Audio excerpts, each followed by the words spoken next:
Hello, my fellow knitters, and welcome back to the Lopi Knit podcast. I have a heap of whips to show you in this bag today, so let's get started. It has been a long time since I filmed an episode. I've been really busy. I got a new job. I just came back from that job right now, and somehow I still have energy, so I thought I'd try and film something, and I'm looking forward to it.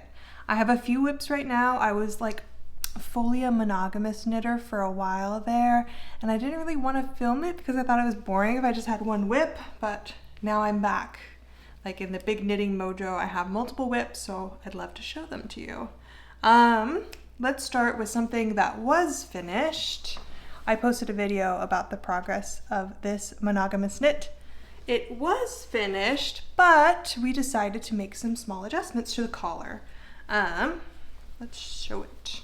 So I have it on a spare piece of yarn to try it on, and we like the length. It used to be a a folded collar, but we decided that it was just too short. My husband, so this sweater, I'm out of the habit of podcasting. Let me tell you what this sweater is.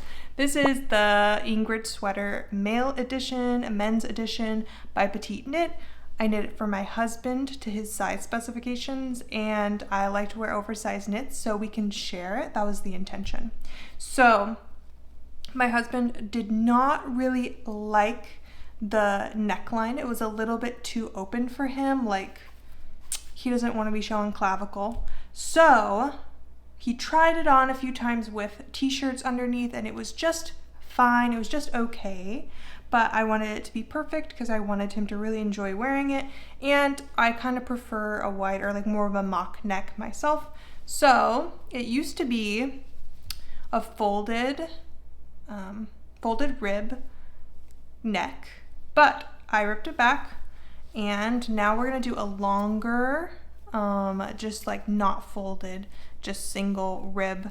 And we tried it on, and I'm ready to bind off. So I'm probably gonna do that tonight and finish it. But this is such a big sweater this is held double, Holst Garn Supersoft held double, and it just takes so long to dry. So I think we're just gonna bind it off and then wear it and block it when we block it. It's just the collar. It'll be fine, because it's getting cold now and we need to wear it. Yeah, so I did it a little bit longer than I did this rib, because that's probably what it used to be, was just a little bit shy of this, and now it's a little bit more. So it should be perfect. He tried it on last night, he liked it. Yeah, so this is almost finished, just need to bind off, all ready to go. This was a cast on that I probably wasn't supposed to cast on. After I finished this, before I altered the collar, I was like, let's keep doing this monogamous knitting thing. And I cast on a project, and then there was a slight snag in the project, and I needed to rip back a bunch or change it somehow. And instead of doing that, I just cast on something else, as you do. So this has been my work knitting project, and this is the bag that I put inside of my bag for work. This is where I keep my work knitting, but it's getting a little too big to bring to work, so I don't really know what to do. Maybe I'll just bring a different bag, carry 2 bags to work, which isn't ideal, but hey, you gotta knit. I have a whole hour lunch break where I can knit, so gotta take advantage of it. But it's such a mess right now. This is the Maggie cardigan by, again, PetiteKnit. Notice the theme. I've been really wanting, like I'm wearing today, I really want a really basic work wardrobe of knits to wear, because I find I'm really comfortable in air conditioning if I have a knit on. So I really want to flesh out my work wardrobe. So it should be no surprise to anyone that I am going for a lot of PetiteKnit patterns. She's just got a lot of basics, a lot of things that are easy to wear, in an office environment. So that's what I was thinking with this. Such a mess. Let's see. So it's a cardigan. So this is the Maggie cardigan. It's knit open in the front, so I'm knitting back and forth. And I've got pretty good progress. I've already got the sleeves done and I'm working on the body now. I'm kind of gauge hacking. Actually, I'm gauge hacking a lot. So I'm working with, this is Holst Coast. Is that right? Yeah, Holst Coast. This is their cotton wool blend, and it's like a very thin fingering. And I'm pretty sure the Maggie cardigan calls for fingering plus, like normal fingering plus a fuzzy yarn to hold with it, so you end up with like DK. But I really wanted to work with this light fingering that I bought. I got it for something else, but I didn't feel like knitting that, but I really wanted to wear it in like a cardigan form.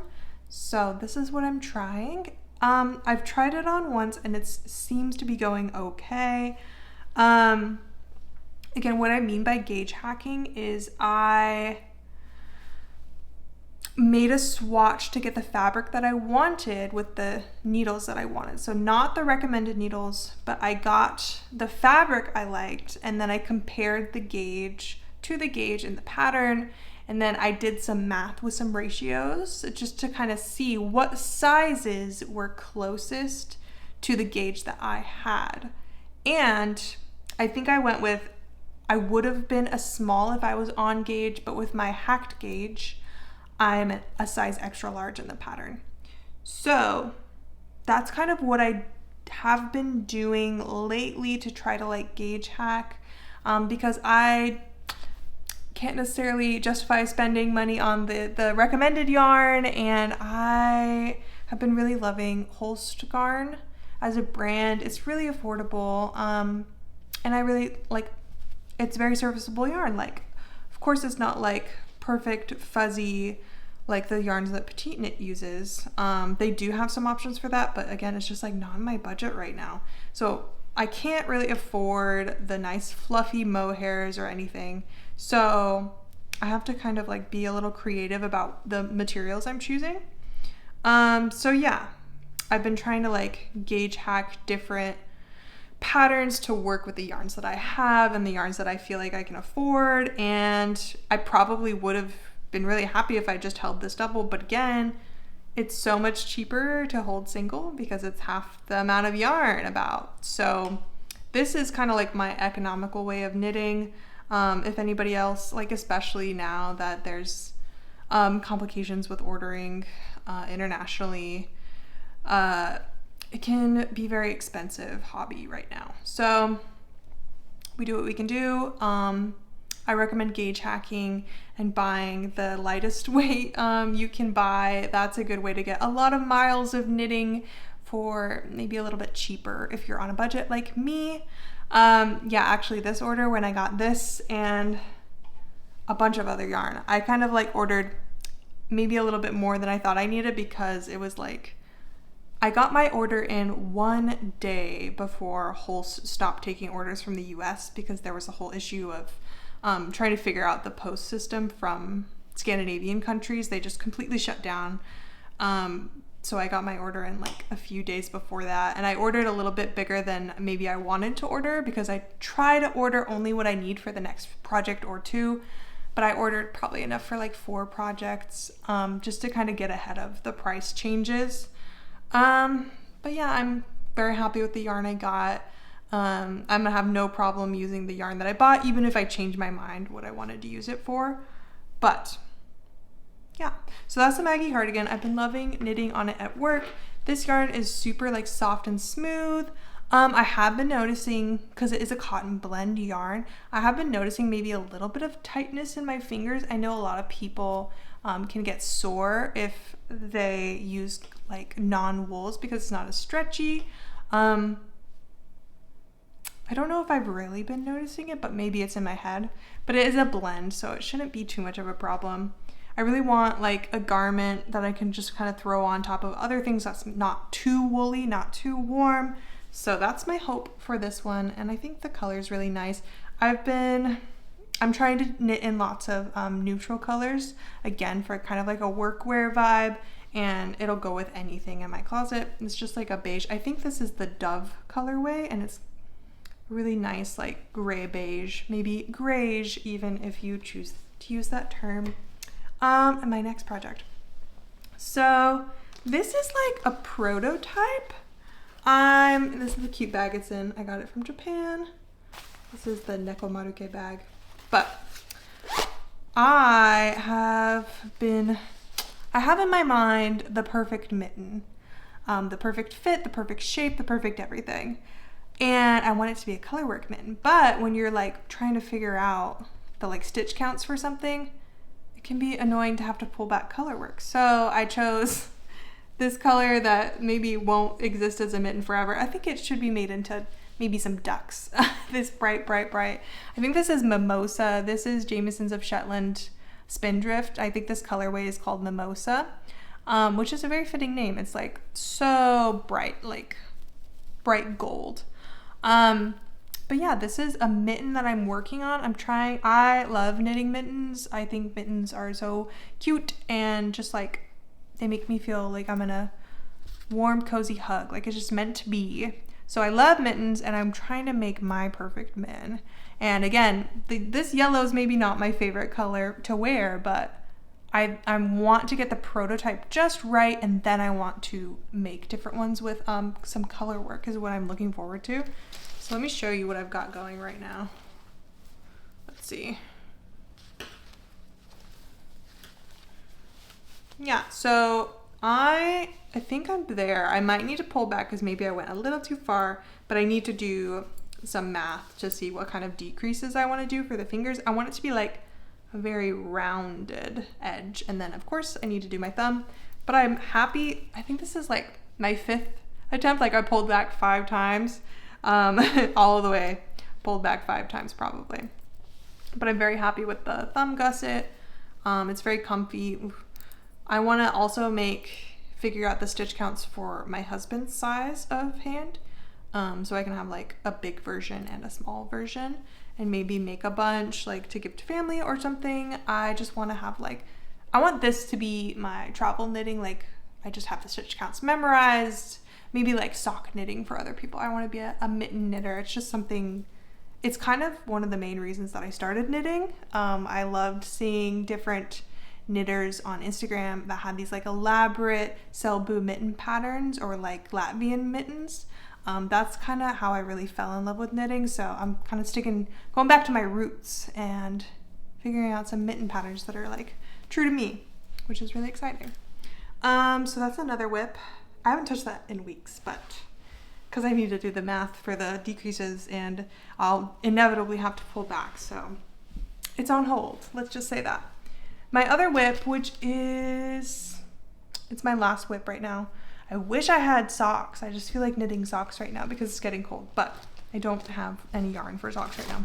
So I don't have a sock whip, but I do have, I don't have much to show of it because this was the whip that I was going to be monogamous with, and then an issue came up and I don't know what to do with it right now, but it's literally not on any needles. It's just like, it's just open loops. It's risky, but it's just been living in the bottom of my whip bag and it's so cool.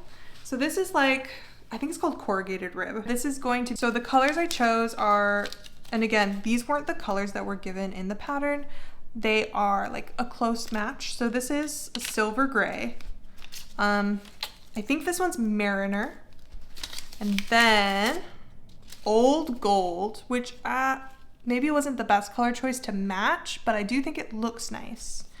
And then Glacier. This color is Glacier. It's kind of like a denim blue, but it's going to be the coolest Fair Isle sweater, and it's going to be oversized.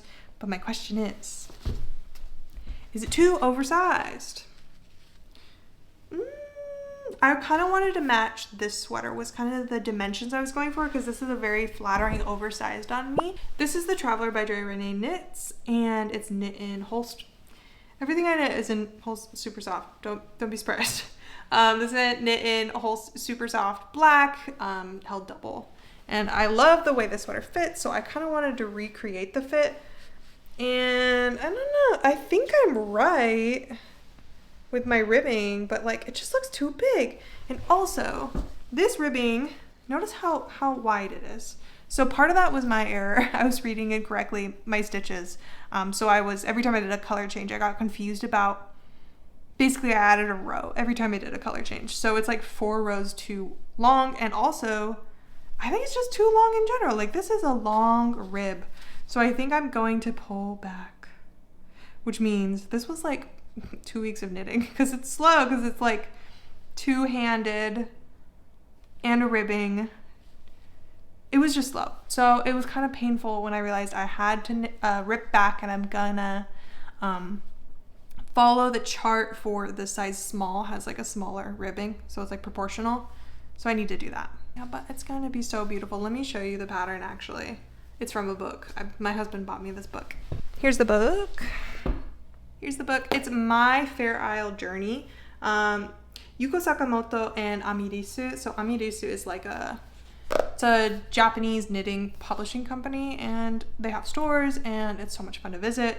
So if you're ever in Japan, definitely hit up their stores. I think their stores are Walnut and Acorn in Kyoto and Tokyo, if you have the chance. They're beautiful. And they have lots of European yarn as well as some Japanese yarns and their house yarn and very cool stuff. But their books and patterns are so gorgeous. I'm sure you've seen them on Ravelry if you use Ravelry. So the pattern I am working on, this rib, is Noss, N-O-S-S. And I think all the pattern names are named after places in the Fair Isles, Shetland Isles. Oh, here it is. So pretty. When I saw these colors, I was immediately like, oh, that is just so amazing. And like, it's not super duper like crazy Fair Isle with like all the different colors, which I also love, but this is just so wearable.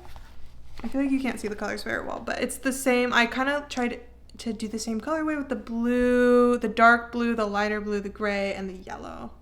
And do you see how long that rib is? I just feel like it's a little too long. So I think I'm gonna rip back. But there's another colorway in the book. This is the smaller rib. You can tell it's kind of more proportional a little bit. So I think I'm gonna do this rib instead of the large rib, which is quite a bit bigger. So I need to rip back, and I need to make it happen because this is going to be gorgeous, and it's gonna be so cute with a little collar underneath. I'm gonna wear it to work and feel so cozy and warm.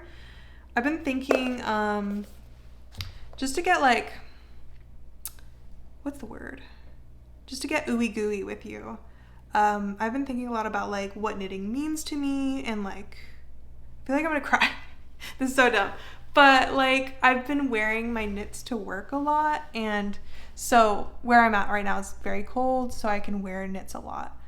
And just the way it makes me feel, I'm sure you guys know, it makes me feel just like so cared for by myself. Like, people talk about self-care a lot, and usually that means spending money or like buying very special bath bombs and taking a bath. But like, to me, knitting really is self-care, because it's like every stitch that I put in, every second that I take to put in that stitch is like an intention for my future self. It's like has all the intentions of being comfortable and like giving myself warmth in the future, and how cute I'm gonna feel in my outfit, and how special it's gonna feel, and how it's gonna be such a little treasure for me because like I made it, and like I know where the wool is from, and like it's real wool from a real sheep, and now I have it and I get to use it. Like, being able to wear my hand knits is so it's just, it feels like past me is giving me a hug, right? Like, all that work was spent so that I could enjoy this sweater today, and it was me that did it. Like, I think that's really special, a way that like past me can care for future me, and present me gets to enjoy all that work. So yeah, I wonder if anyone else feels the same like kind of ooey gooey way about knitting. Like, I love crafting. I always have since I was like really little. It was always the way I like connected with my mom and did lots of things with other people. It was always through crafting, but none of them have stuck like knitting has, and none of them have been as rewarding as knitting has, because it's rewarding in the moment and it's rewarding afterwards, because the moment, like, the process is so enjoyable. Like, I'm that crazy person who loves ribbing. Like, I know some people think ribbing's a slog or like purling's a slog. Like, I love it all. I even love doing tubular bind offs. Like, everything I own now has a tubular bind off because I love doing it. Just the process of being able to touch like a real sheep's wool, it's so special. I don't know. I want to hear what you guys think too. Like, how do you feel when you wear your hand knits? Like, does it give you that like rush or that feeling of just being so cared for? Or like, I don't know, just that connection with past you. I've been thinking about that a lot because starting a new job has been really scary and my hand knits have really been coming in clutch for the cozy. Well, that's all my knitting, and my husband's gonna come back soon and go through that door, and I'm gonna be too embarrassed to film a podcast anymore. But thank you for joining me. I'll see you next time, and thank you so much for watching. Please comment and like and subscribe if you are so inclined, and I will see you next time I film. So thank you. Goodbye.